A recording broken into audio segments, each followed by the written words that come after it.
Hello friends, ಹೇಗಿದ್ದೀರಾ ಎಲ್ಲರಿಗೂ ನಮಸ್ಕಾರ. ನಾನು ಇವತ್ತು ಬಾಳೆ ಹೂವಿನ ಚಟ್ನಿ ಮಾಡುವ ವಿಧಾನವನ್ನು ತಿಳಿಸಿಕೊಡ್ತೇನೆ.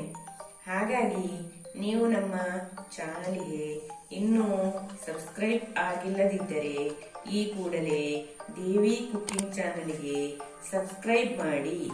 ಇನ್ನೂ ಹೆಚ್ಚು ಹೊಸ ರೆಸಿಪಿ ಹಾಕಿದಾಗ ನಿಮಗೆ ಮೊದಲೇ ನೋಟಿಫಿಕೇಶನ್ ಬರುತ್ತದೆ.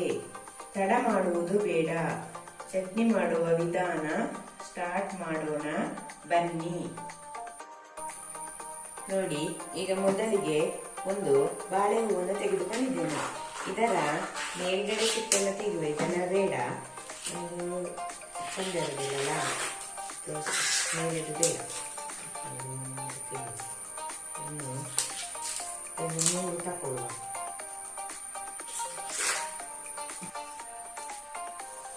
ಈಗ ನೋಡಿ, ಇದರಿಂದ ಒಂದು 3 ತಕೊಂಡೆ ಸಾಕು. ಇದಿಷ್ಟೇ, ಅರ್ಧ ತೆಂಗಿನಕಾಯಿ ತುರಿಗೆ ಇದು ಸಾಕಾಗ್ತದೆ. ಇದೆಲ್ಲ ಇದು ಈಗ 3 ಸಾಕು. ಇಷ್ಟೇ, ಇದಕ್ಕೆ ಸಾಕಾಗ್ತದೆ. ಇದು ಬೇಡ, ಇದೆಲ್ಲ ವೇಸ್ಟ್. ಇಷ್ಟು ಬೇಕಾದ್ರೆ ಇದನ್ನು ಪಲ್ಯ ಸಹ ಮಾಡ್ಲಿಕ್ಕೆ ಆಗ್ತದೆ, ಬೀಸಬೇಕಂತಿಲ್ಲ. ಹಾಗೆ ಇವಾಗ ಇದನ್ನ ಒಂದು ಸಣ್ಣ ಸಣ್ಣಾಗಿ ಕಟ್ ಮಾಡಬೇಕು. ಒಂದು ಕತ್ತರಿಯ ಚೂರಿ ಅಂತ ತಕೊಂಡು ಕಟ್ ಮಾಡುವ. ಈಗ ಕಟ್ ಮಾಡಿ ಎಲ್ಲ ಆಯ್ತು.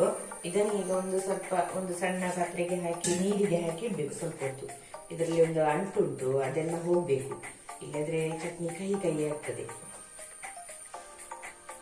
ಈಗ ಇದನ್ನೊಂದು ಸೈಡಿಗೆ ತೆಗೆದಿಟ್ಟುಕೊಳ್ಳುವ. ಈಗ ಅದಕ್ಕೆ ಬೇಕಾದ ಐಟಮು ತಕೊಳ್ಳುವ. ಈಗ ನಾವು ಇದಕ್ಕೆ ಇದು ಒಂದು ಅರ್ಧ ತೆಂಗಿನಕಾಯಿ ತುರಿ, ಮತ್ತೆ ಸ್ವಲ್ಪ ಹುಳಿ, ಮತ್ತೆ ಇದಕ್ಕೆ ರುಚಿಗೆ ಬೇಕಾದಷ್ಟು ಉಪ್ಪು. ಈಗ ಉಪ್ಪು ಸ್ವಲ್ಪ 1 ಸ್ಪೂನ್ ಹಾಕೊಂಡಿದ್ದೇನೆ. ಇನ್ನು ನೆಕ್ಸ್ಟ್ ರುಚಿ ನೋಡಿಕೊಂಡು ಕಡಿಯುವ ಗೊತ್ತಾಗ್ತದಲ್ಲ, ಆವಾಗ ಬೇಕಾದ್ರೆ ಹಾಕೊಳ್ಬೋದು. ಮತ್ತೆ ಇದಕ್ಕೆ ನಾನು ಸಣ್ಣ ಮೆಣಸು ತಗೊಂಡಿದ್ದೇನೆ. ಇದಕ್ಕೆ ಯಾವ್ದು ಸಹ ಹಾಕ್ಬೋದು. ಗಾಂಧಾರಿ ಮೆಣಸು, ಇದು ಗಾಂಧಾರಿ ಮೆಣಸು ಅಂತ ಹೇಳ್ತಾರೆ ನಮಗೆ ಇಲ್ಲಿ ಊರಲ್ಲಿ. ಇದು ಹಾಕ್ಬೋದು, ಒಣ ಮೆಣಸು ಹಾಕ್ಬೋದು, ಇಲ್ಲದ್ರೆ ಕಾಯಿ ಮೆಣಸು ಹಾಕ್ಬೋದು. ನಮಗೆ ಬೇಕಾದಷ್ಟು ಖಾರ ಎಷ್ಟು ಬೇಕೋ ಅಷ್ಟು ಹಾಕೊಳ್ಬೇಕು. ಅದನ್ನೀಗೆಲ್ಲ ಒಂದು ಮಿಕ್ಸಿ ಜಾರಿಗೆ ಹಾಕುವ. ಈಗ ಸಣ್ಣ ಹಚ್ಚಿಟ್ಟ ಇದು ಬಾಳೆ ಹೂವನ್ನು ಹಾಕೊಳ್ಬೇಕು ಫಸ್ಟು. ಅದು ಸಣ್ಣಕ್ಕೆ ಕೆಳಗಡೆ ಹಾಕಿದ್ರೆ ಸಣ್ಣ ಆಗ್ತದೆ.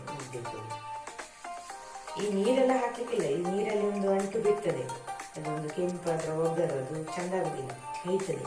ಹಾಗೆ ಇನ್ನೆಲ್ಲ ಈ ಐಟಮ್ ಎಲ್ಲ ಹಾಕೊಳ್ಳುವ. ಹುಳಿ ಹಾಕೊಳ್ಳುವ, ತೆಂಗಿನಕಾಯಿ ಬೆಲ್ಲ ಹಾಕುವ,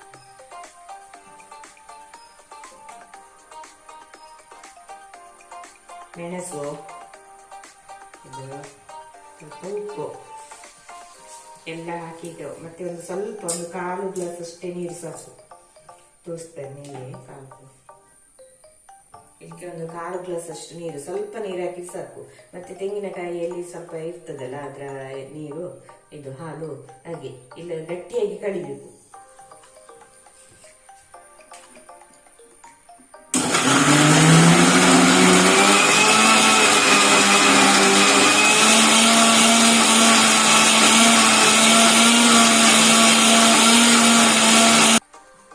ಈಗ ನೋಡಿ, ಎಲ್ಲ ಗ್ರೈಂಡ್ ಆಯ್ತು, ಚಂದಾಗಿ ಬಂದಿದೆ.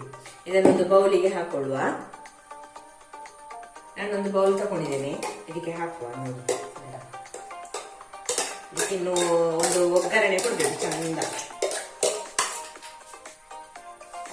ಈಗ ಚಟ್ನಿ ರುಬ್ಬಿ ಆಯ್ತು, ಇದು ರೆಡಿ ಆಗಿದೆ. ಇನ್ನು ಇದಕ್ಕೆ ಒಂದು ಒಗ್ಗರಣೆಗೆ ಹಾಕ್ಲಿಕ್ಕೆ ಉಂಟು. ಅದಕ್ಕೆ ಒಗ್ಗರಣೆಗೆ ಬೇಕಾದ್ರೆ ತಕೊಳ್ಳುವ. ಸ್ವಲ್ಪ ಸಾಸಿವೆ, ಮತ್ತೆ ಸ್ವಲ್ಪ ಬೇವಿನ ಸೊಪ್ಪು, ಮತ್ತೆ 2 ಬೆಳ್ಳುಳ್ಳಿ, ಒಂದು ಮೆಣಸು. ಇನ್ನು ಸ್ವಲ್ಪ ಎಣ್ಣೆ ತಕೊಳ್ಬೇಕು. ಒಂದು ಪಾತ್ರೆ ತಕೊಳ್ಬೇಕು, ಪ್ಯಾನ್. ಸ್ಪೂನಷ್ಟು ಎಣ್ಣೆ ತಕೊಂಡಿದ್ದೇನೆ.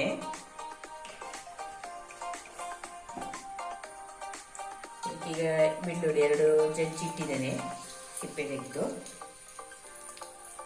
ಸ್ವಲ್ಪ ರೋಸ್ಟ್ ಆಗಲಿ. ಅದಕ್ಕೆ ಈಗ ಒಣ ಮೆಣಸು ಹಾಕುವ. 2 ಪೀಸ್ ಸಾಕು.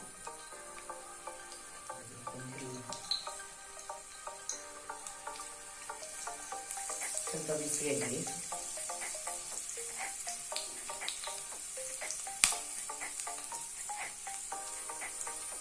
ಈಗ ಇದಕ್ಕೆ ಇನ್ನು ಸಾಸಿವೆ ಹಾಕುವ, ಕೆಂಪಾಗಲಿ ಅದು.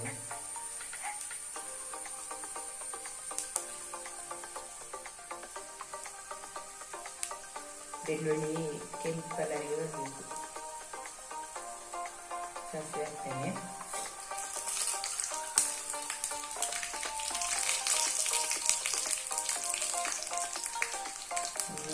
ಬೇವಿನ ಸೊಪ್ಪು ಹಾಕುವ, ಅದೆಲ್ಲ ಉರಿಬೇಕು. ಫುಲ್ಲು ಸಿಡಿಬೇಕು ಇದು ಸಾಸಿವೆ ಎಲ್ಲ ಫುಲ್ಲು ಚೆನ್ನಾಗಿ.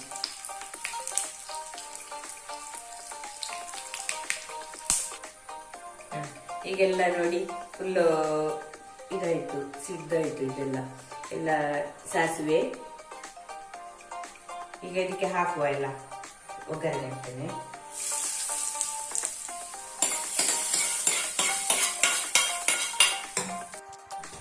ಈಗ ರುಚಿಯಾದ ಚಟ್ನಿ ರೆಡಿಯಾಗಿದೆ.